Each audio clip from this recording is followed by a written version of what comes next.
be deflected from our ultimate role, which is to serve the public interest. We have to make sure that government does its job.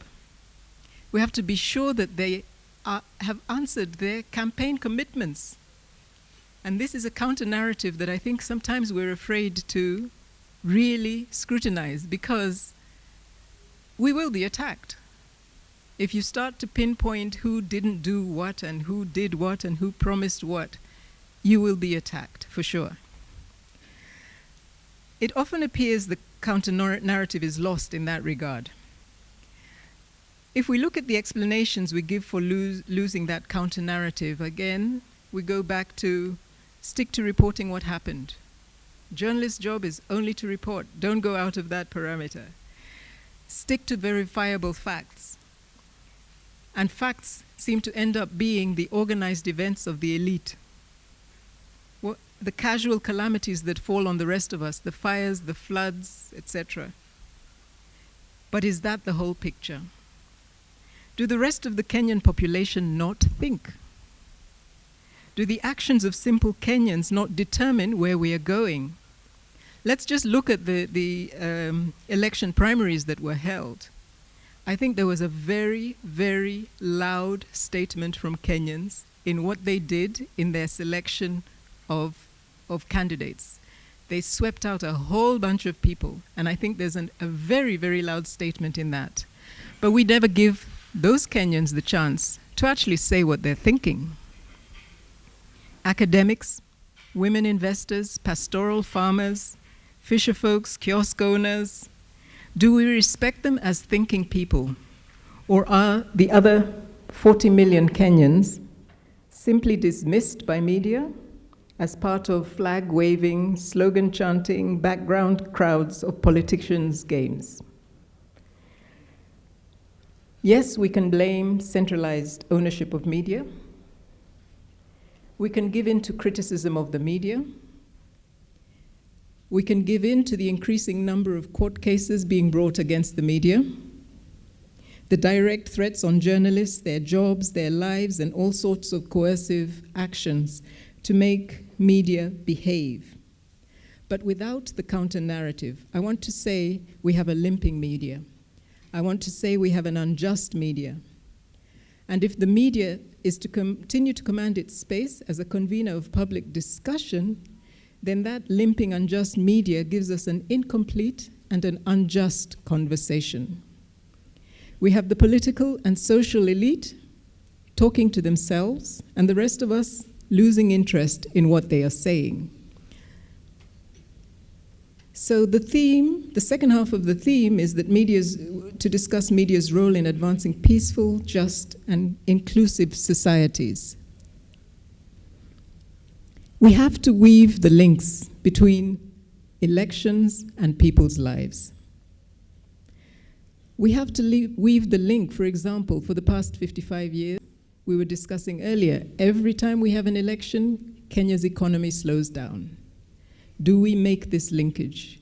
Do we understand that every time we have an election, we undermine our own progress? Do we hold politicians accountable for the slowing down of the economy? Why should it mean that? All we're doing is changing the management board of our country. Does it mean that the election should go slower, should be jeopardized every time? So if we're talking about media's role in advancing peaceful, just, and inclusive societies, elections are critical to our politics. And politics represents our highest level of negotiating for everything that we want. People say don't cover politics, but we must cover politics. It's where we negotiate. It's where we negotiate across tribes. It's where we negotiate across race, ethnicity, ability, gender, whatever. We negotiate for what we want going forward. Everybody is talking about peace, media, help us keep the peace, keep the peace. I think we need to redefine what is peace. It's not the absence of war. It's the presence of justice. Just like wealth is not the absence of poverty, it's the presence of justice. Just like inclusion is not the absence of war, it's the, of discrimination. It's the presence of justice. So we require a slightly different kind of journalism, I think, in this period. It will require journalists to constantly ask people of all shades of opinion what they think about where their country is, the nation Kenya is working properly, where it is not, whether it is living up to the reasons for which the citizens set up the country. I think sometimes we forget who's in charge. It is the citizens who are in charge. We have to shift from this soup of half facts and many lies that we always seem to be living in. And it's almost approaching levels of absurdity now, because we are told lies, we know they're lies, and we just let them sit there and continue as if nothing has happened.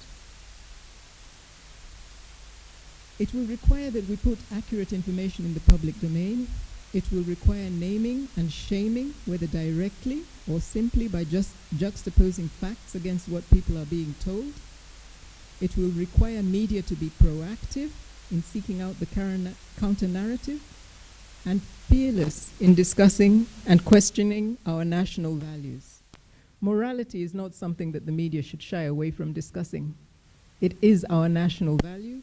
We have a right to ask those who lead us to behave the way we want to be portrayed. They are carrying the national flag when they are in those positions. And I want to finish by saying it will require that no subject and no person is off limits as long as it's in the public interest. So I'm not sanctioning all the sleazy magazines that want to go into people's bedrooms and whatever, but where public interest is at stake, media must be there. And it doesn't matter who that person is, it doesn't matter what that subject is, we must discuss it and ask people to respond, bring that counter-narrative up. Thank you.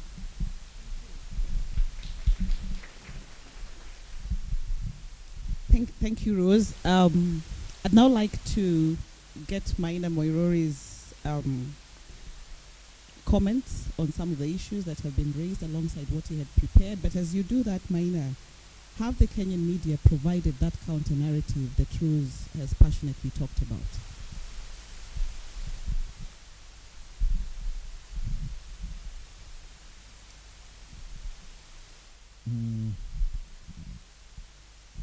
Sitting at the head of a very busy newsroom exposes you to the practical part of what Rose is saying, and being in a position to weigh whether the media is providing a counter-narrative to mitigate against hate speech, profiling. Before coming here, I compared the case for Kenya and Rwanda. Have we done any better, or do we as media just sleep and let the politicians set the agenda? We have two backgrounds, one very extreme. Rwanda was very extreme, 1994. Coming from that, the new government took charge and controlled everybody, including the media. In Rwanda, the politicians and the media have obey very enforced boundaries. However, the government there has crossed the red line on many occasions, where they now do not just want to mitigate, but to use it for political gain. Politicians who just try to go as near as mentioning anything that is judged ethnic hate speech can be barred even from contesting. In Kenya, coming from 2007, media in 2013 appeared to have taken cue to be the controller, to judge itself, to place boundaries. And at the end of it, you remember, media was accused of going too far and being too docile. We were trying to answer maybe to 2017, to 2007. 2007, media had been accused of being part of fanning the problem by propagating hate speech instead of suppressing it. So in 2013, it appeared media went out to both suppress and suppress itself. And now we have this election here. We do not know whether media will try to redeem itself of that image. And what appears to be coming out is we may be back to where media again is letting it happen and leaving very many loopholes. The boundaries are very thin. In Kenya, you referred to Kaparo when he was in this hotel 2 months ago, I think, and he sounded that he made it sound like it's very difficult to control hate speech, ethnic profiling, because he needs very tangible evidence. And media who record incriminating material are not willing to hand it over as evidence and to come to court to prosecute those politicians. So we seem to be allowing more, day by day we seem to be letting it fall, letting the guard fall, and excusing a lot, and seeming even to separate between insults and hate speech. We are excusing insult as if it means nothing, forgetting that where the insult comes from, the next word is hate speech. Like when very, very, very senior people say, "Atutaki ujinga." Is that insult or is that hate speech? And you are speaking to a whole community, maybe. When a politician tells another, okay, I'll skip that one. But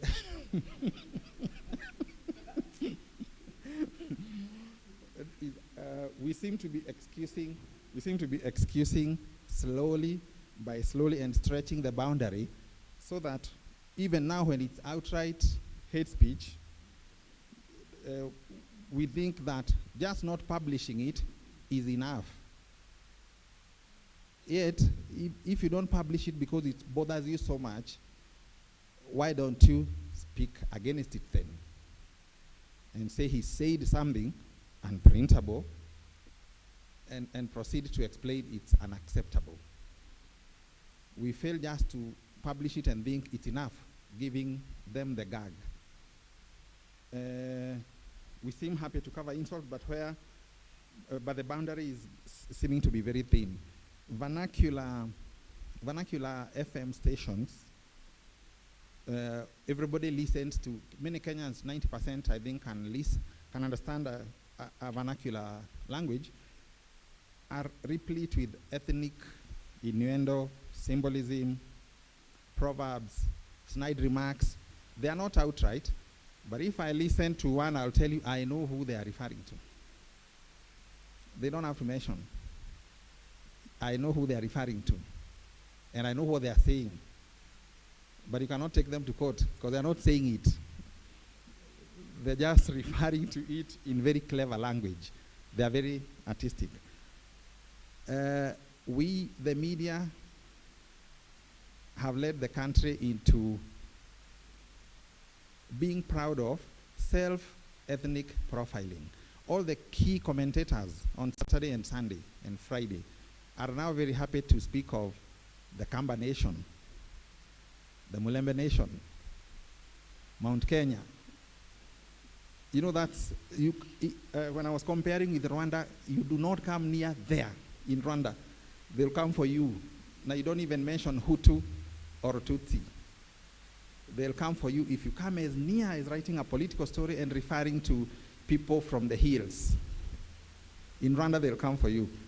Here, very proud political commentators, that's the language.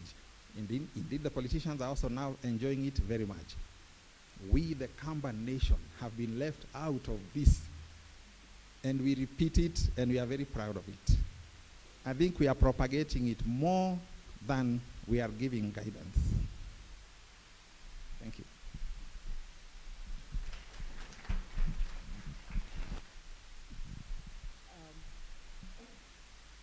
Ochieng Rapuro, Maina has raised more questions than answers to this debate. Are we letting our guard fall?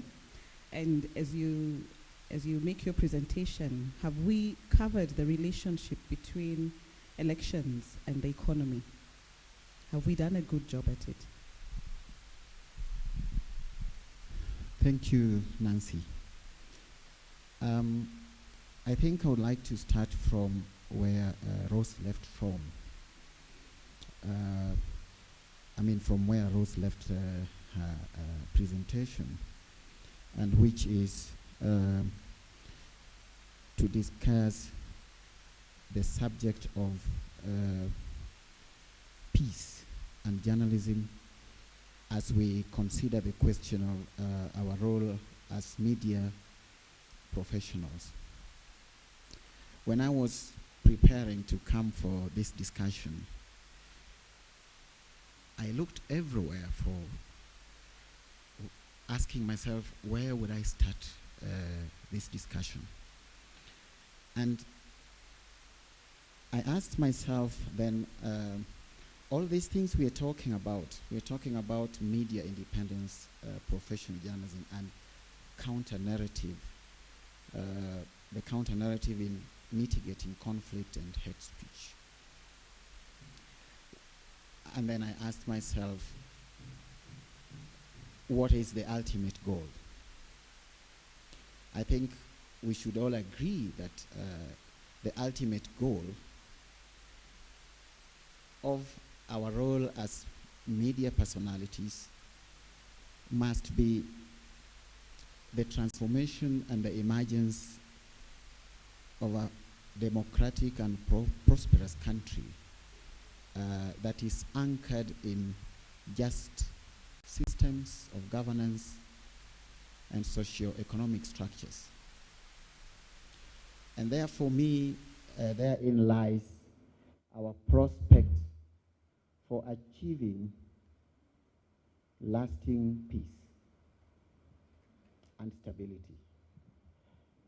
It should really surprise us as people in the media that it has now almost become a routine that every time a few months to elections, there is a campaign for peace, peaceful elections, peaceful campaigns. And this should get us to ask ourselves, which is the question Rose posed. Is the absence of war or conflict peace? What is it that we can call a peaceful and prosperous society? And in answering that question, I found the answer in one of the most common places. It's a gem, but I'm sure all of us in this room have cited this poem many times, hundreds of times, and not given it a good thought, and that is our national anthem. The third line of our national anthem, ladies and gentlemen, is where we must get our inspiration from. For those who can't remember, it says, "Justice be our shield and defender." The fathers of this nation looked around and found that nothing would take us to being a peaceful and stable, prosperous society without justice. And so, if you unpack justice, you will then find that it has a lot of facets. Justice is about fairness. Justice is about being in harmony with our fellow citizens. Justice, for example, in terms of fairness, which is what Nancy is asking me to answer. For example, as media, we must take a long-term view to the stability and peace of our country through such things as fairness of the economic system. And we must remember that our cardinal role as media and journalists is to hold people in power accountable. That is the only cardinal role that we exist for. And for that reason, then media is considered around the world as the underwriter of democracy and a well-working free market economy. And so if we want to make sure that our democracy survives in the long term, we have an interest in having a stable and thriving media, because this is the instrument that we will use to hold those who wield power accountable. And I would like to add, Rose, that it is not only those who are in government. In fact, in the world today, corporations wield more power than even some governments. And we must hold both government and private corporations accountable, because their actions in the marketplace, in our neighborhoods, could either amount to justice or injustice. And when we do not have justice, ladies and gentlemen, we could never hope to have a peaceful and a stable society. And so I take the view that the role of the media must be in both the short and the long term. When we talk about the counter-narrative, then there must be a narrative for there to be a counter-narrative. This is the thesis and the antithesis theory that we've all learned. So what is the narrative? The narrative that always wants to dominate public discourse is the narrative that Rose talked about, the narrative of the interests of the few, the elites, to the exclusion of the rest of society. The narrative that, for example, would want to tell you that things are good because our economy is growing at more than 5% annually.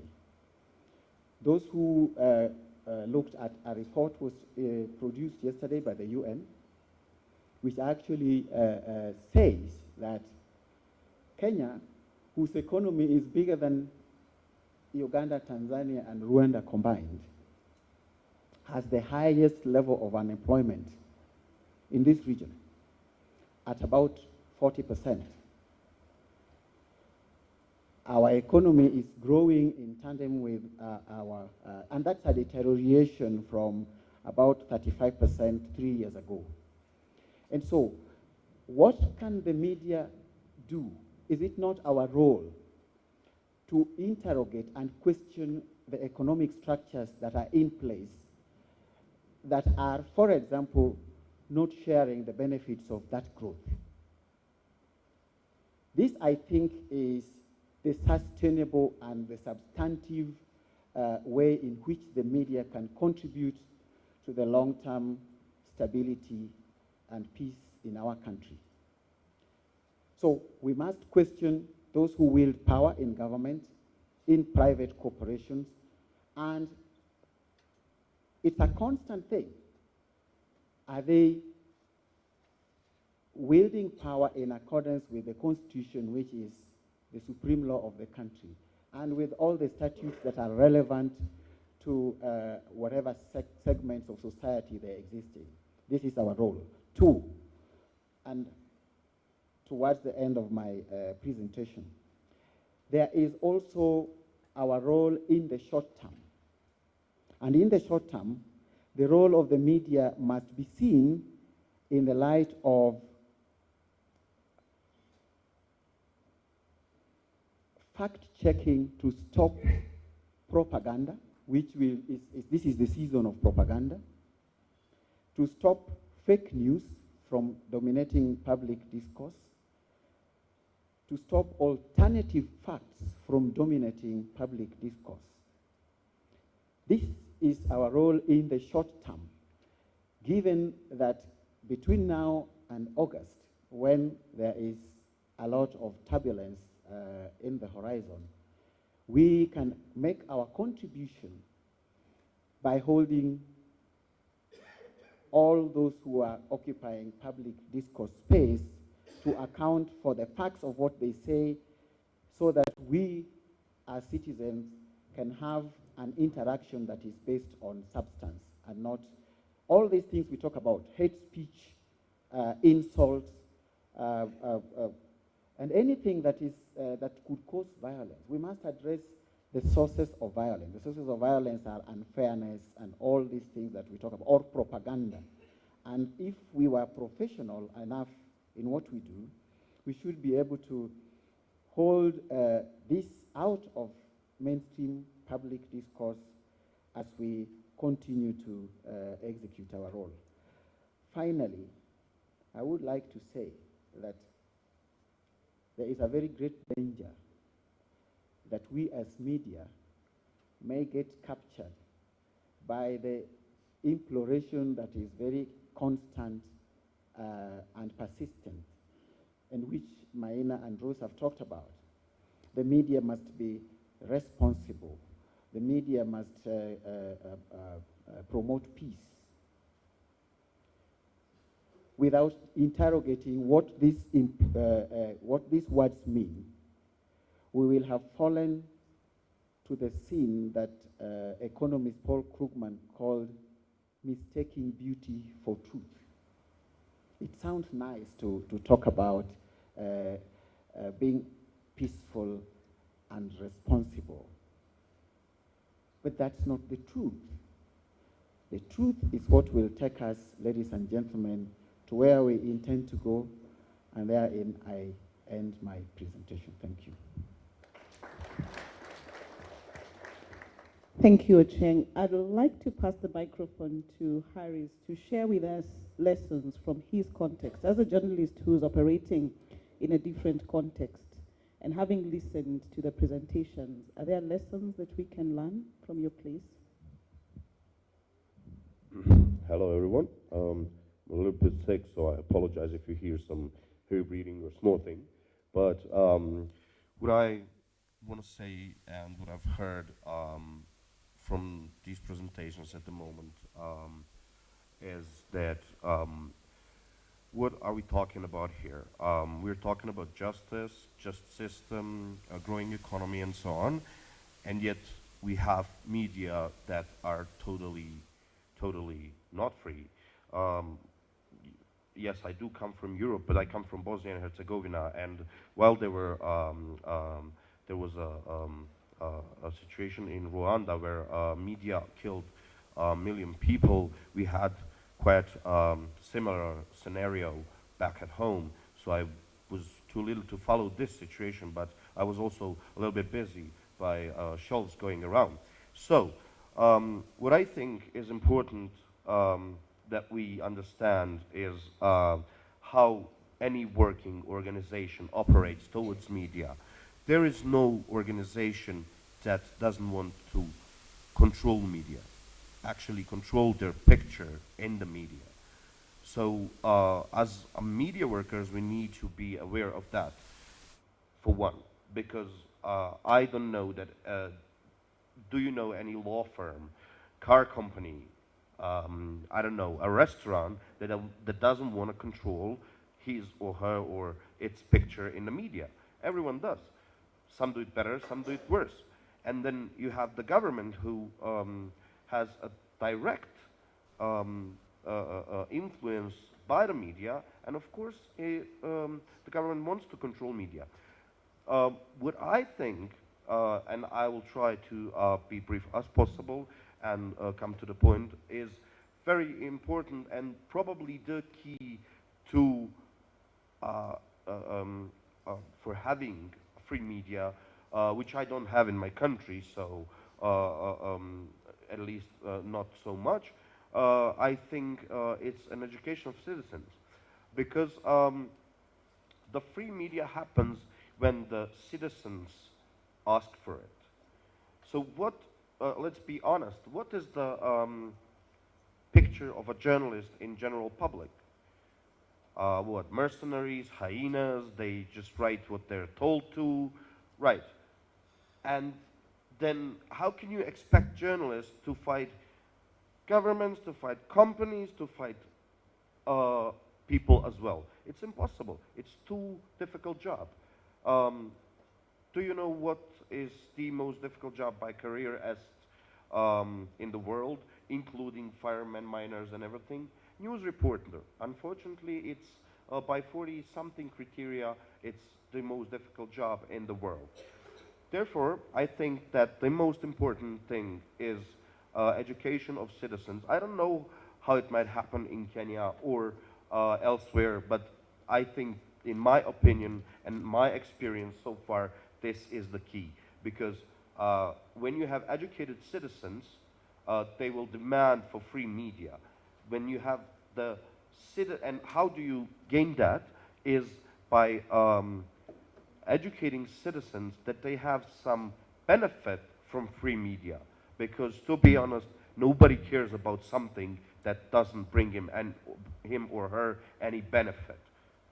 So my opinion is that we need to educate citizens to request the free media from the media itself, and to stand for media when the situation appears, and not just to say, oh, the journalist got killed out, so he asked for it or she asked for it by writing this or that. So I think without educated public, there is no free media. Thank you. Thank you, Harris. And now to Pamela. When Maina made his remarks, he raised several questions which point to the contestations and the questions that he has to ask himself every day as he's confronted with what to publish and what not to publish, which then speaks to questions about our independence. And when Rapuro made his presentation, he said we need to be, he actually asked the question, are we professional enough? And so the questions, two questions for you. Are we professional enough? Are we independent enough? And respond to them as you make your submissions as well. Thank you very much. Just reflecting on what my colleagues have said and on the topic of discussion here, which is media independence, professional journalism, and the counter-narrative in mitigating conflict and hate speech, a public good for fair, free, and credible 2017 election. I think as media people, we are in a very tight spot, and it's been evident this morning with all the imploration to be responsible and to make sure that we help to avoid conflict and violence in this country.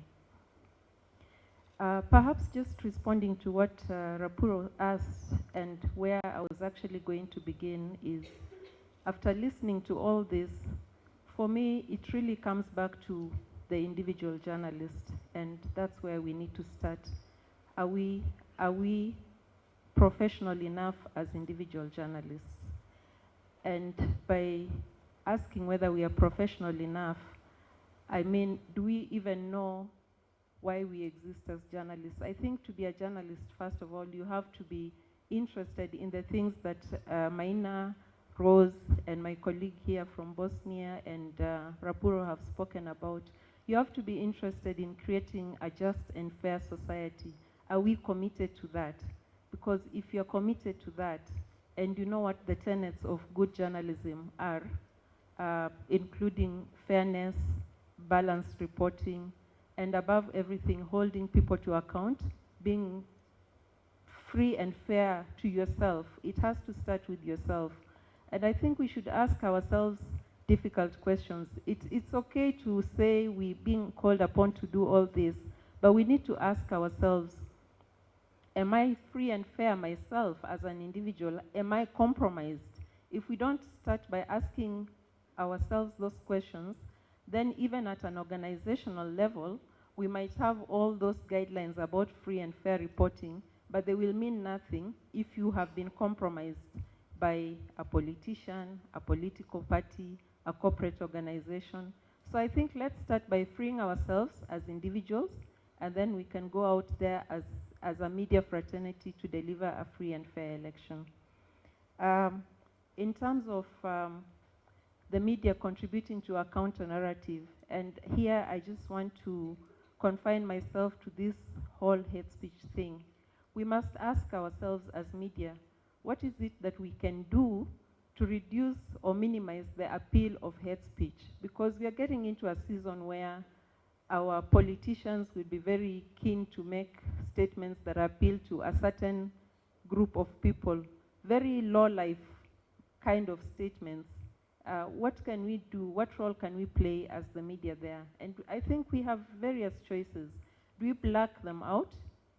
Or do we put them out there and expose them and then follow it through with a commentary to condemn what they're doing?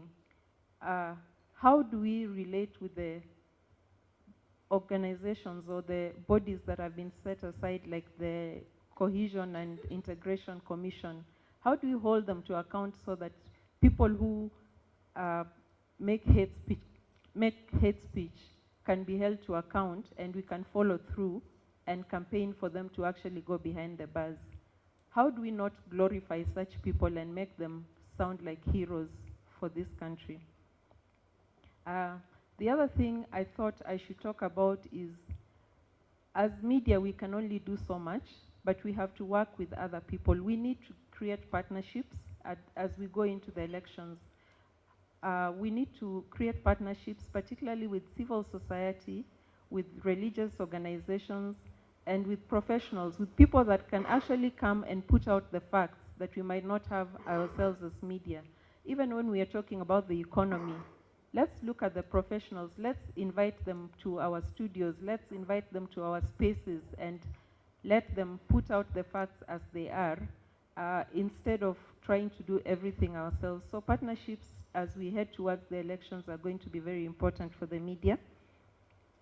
And the other thing I thought we need to do as media organizations, we have to take a stand. We've talked about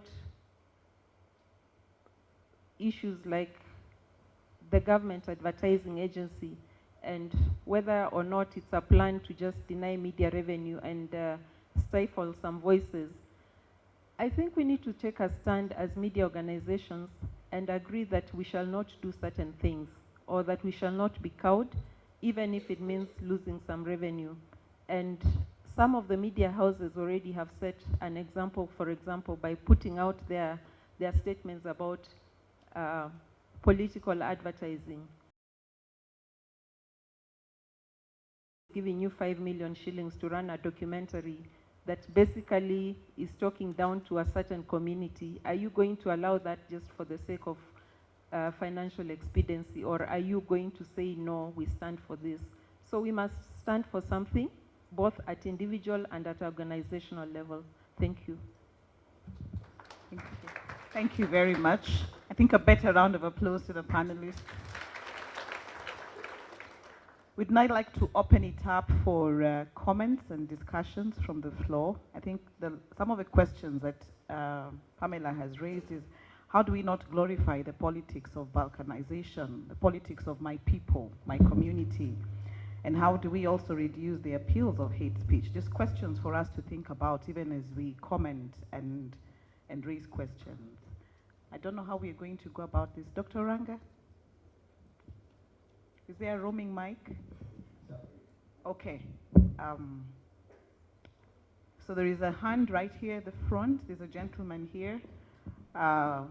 There's also a hand in the middle, just in front of the camera.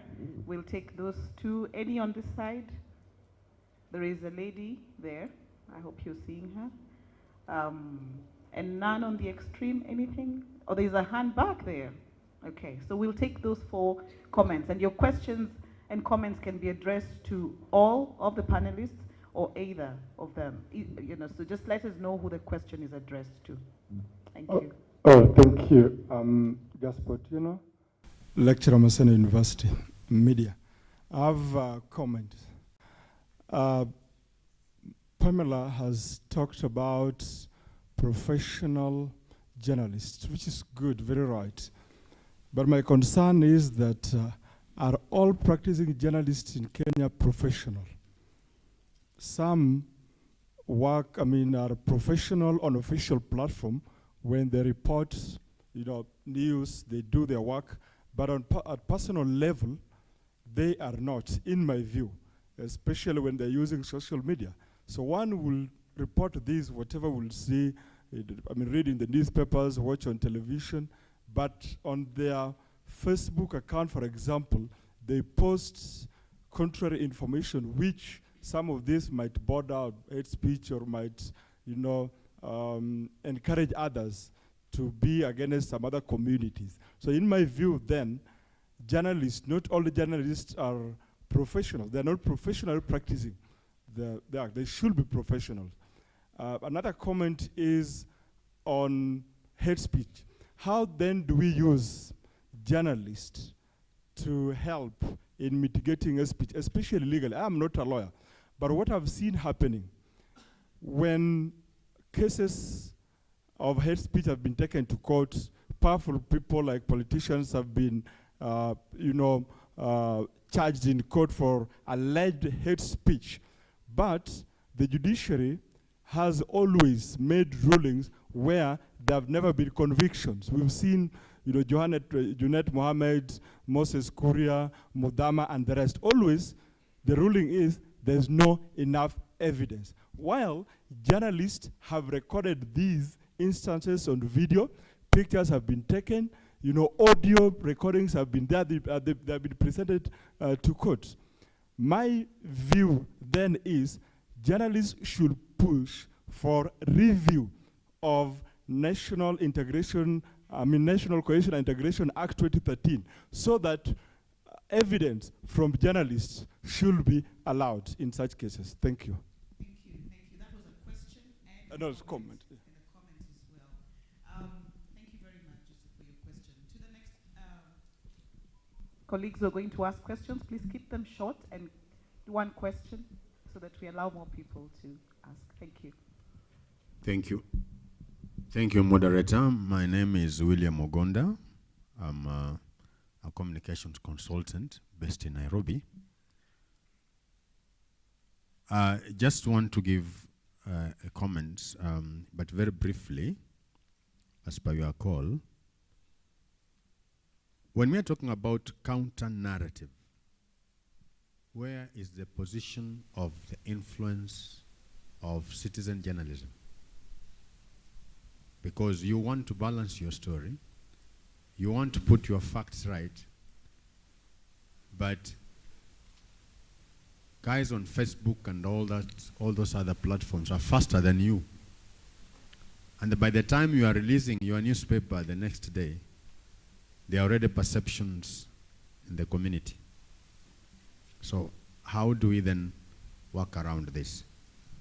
Then there is this element of, it came in after 0708, and we began talking about peace journalism.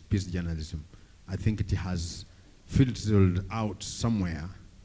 And like Ross said, do we say now that people are not fighting, for instance, there is peace? Do we assume that there is peace? And then how do we enhance this peace as a media? Finally, how do we follow up stories to exhaustion? There are a lot of stories that we leave in the hanging, and this hangs also on the mind of the viewer, the TV viewer, the radio listener, or whoever is on the social media. It just hangs there. A few examples. So far, how far have we followed, for example, the events in Busia County of the 4 people that were arrested after stuffing papers, polling material or polling papers in some constituency that resulted in the complaint and, of course, in the events unfolding in Busia County. It has stopped there. We don't know what has happened to these 4 people. We talk about flour. Yes. We talk about the cost of flour going down in Ndugurapuro, and the business editors, and they are doing that and so forth. Who has followed that very seriously? Of course, I saw the other day that somebody has done a wonderful article in Sunday Nation. But how about lower to the ground, the local Mwananchi, this person in Kibera, that person in the countryside, who still expects the cost of flour to drop? What role are we doing as journalists? Otherwise, it becomes a political statement that was delivered. Unga utashuka, and then the journalists sat back, and they did nothing about it. Thank you. Thank you, William. To the next question, please keep them short and precise. Thank you. My name is Claudia. Just 2 brief questions. Sorry, we didn't get your name. Claudia. Claudia. Yes, 2 brief questions. You mentioned that journalists get incriminating evidence, especially against politicians, and we are talking about holding politicians accountable. Why is it so difficult to hand in said recorded evidence to the justice system or whoever is responsible? And my second follow-up question to that is that can the media work hand in hand, not just in Kenya, but I mean in other countries as well? Can they work hand in hand with the justice system so that if we see a case of, say, hate speech, we not just report about it, but we ensure that whoever is responsible for propagating hate speech in whichever community, justice is followed? Because as you said, peace is the presence of justice. There is no point in reporting about hate speech and nothing will happen. Thank you. Thank you, Claudia. The last question. There's a hand up. Thank you very much. I'm at the extreme end. I have a very simple question to, my name is Dan Okoth from Technical University. My question is about the role of journalists, and I like the way Rapuro has brought it up, that we are here to see that justice is done. But my question has got to do with the role of journalists from not just theory, but also the practical sense, that are the media as powerful as we portray them to be? Because we say we were accused of playing a role in the post-election violence. That suggests we are very powerful. But when the media has, for example, exposed corruption, when the media has, for example, exposed hate speech, and NCC goes to court and these people are not successfully prosecuted, then what happens to the power of the media? So the question is, where is the outrage? Where is the missing link? Because when the media has exposed these things, we expect the citizens to show the outrage against corruption. We expect citizens to show outrage against hate speech. But it hasn't happened. Where is the missing link? Or are the media not as powerful as we suggest them to be? Thank you. Thank you very much for your question, Dan. In responding to the questions, Harris, maybe you'd like to go first. There was a comment from Claudia where, is there a place for media to work hand in hand with the justice system? Any lessons that we can learn from your context? I would just like to answer to Claudia's question, and there were similar questions before about evidence, that why journalists don't give out evidence to courts when prosecuting corruption and hate speech.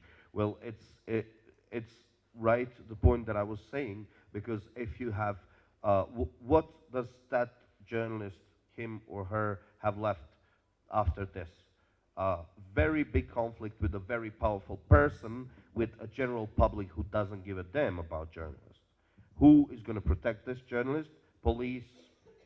Really? Does it help? Does it happen?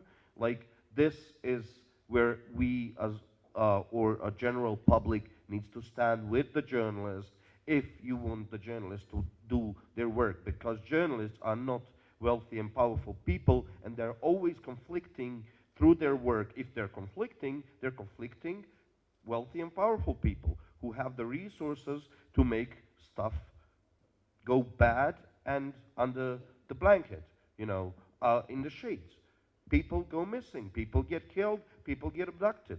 That's journalists, mostly, when they're doing this anti-corruption and anti-hate speech and bringing the evidence. So there's a very big question of should we sacrifice someone's life for a good evidence, or should we, as a general public, stand with the person who does this and make some form of protection for these people so they can do this, what we're asking them to do? Thank you.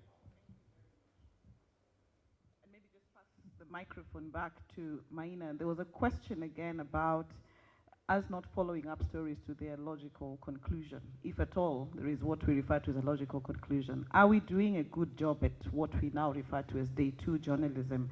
And maybe as you respond to that, there was also the question about journalists getting incriminating evidence. Why is it difficult for them to hand over that evidence to responsible officers? I'll first answer the one about incriminating evidence. Newsrooms every day are recording incriminating evidence against politicians and other people who utter hate speech. All the hate speech clips you've seen, talking maybe ones by powerful people, have been uttered in front of a battery of cameras. So they are in Nation, KTN, Citizen, K24. And even sound clips of politicians warning some communities not to register here. You hear them, before they go to social media, a reporter has come with it back to the newsroom. And if it's big enough, print media will pick it up and print it. The one I have in mind, I don't want to be specific, was uttered on radio, on TV. It became a big story on television. A big politician telling some community members, do not register here, go to it. We do not like to release our reporters to start standing in the door.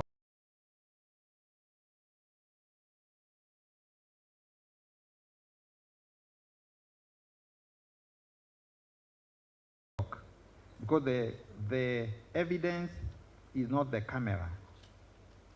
The evidence is that voice and the content.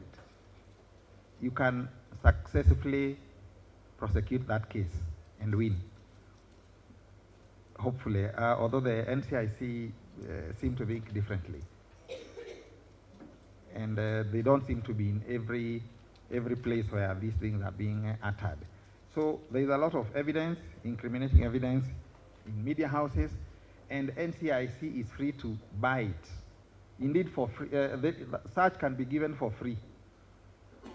But reporters don't like going to stand before judges, because the people you are giving evidence against now will put a face to our reporter, and we do not have enough protection system against that reporter. If we give you the voice and we give you the recording, I think it should be enough to prosecute, especially where you can see this is this politician and he's saying this. I don't think why it should not be prosecutable. Media houses not following issues to their logical conclusion. Mostly media houses act like flags. They raise the issue. It's flagged, and it's expected that the rightful authorities will take it up. I'll give it one of the biggest examples in Kenya is Goldenberg. It was raised by a former Nation business editor called Peter Warutere, a very senior man. It has never died down up to today, and he did not continue reporting it the rest of his life. What he raised was enough for the authorities to know the whistle had been blown, the flag has been raised, it can be taken up. I think it should not be blamed backwards that you raised the issue, you did not follow it. It should be that you raise the issue, who is the next person where the buck stops. I think media in Kenya, I can say, is doing far better work than any other media in the region in watching, in playing the watchdog role. They are really trying. Maybe it's the political will to follow through, maybe what is lacking, and that's why sometimes we suffer the blame backwards.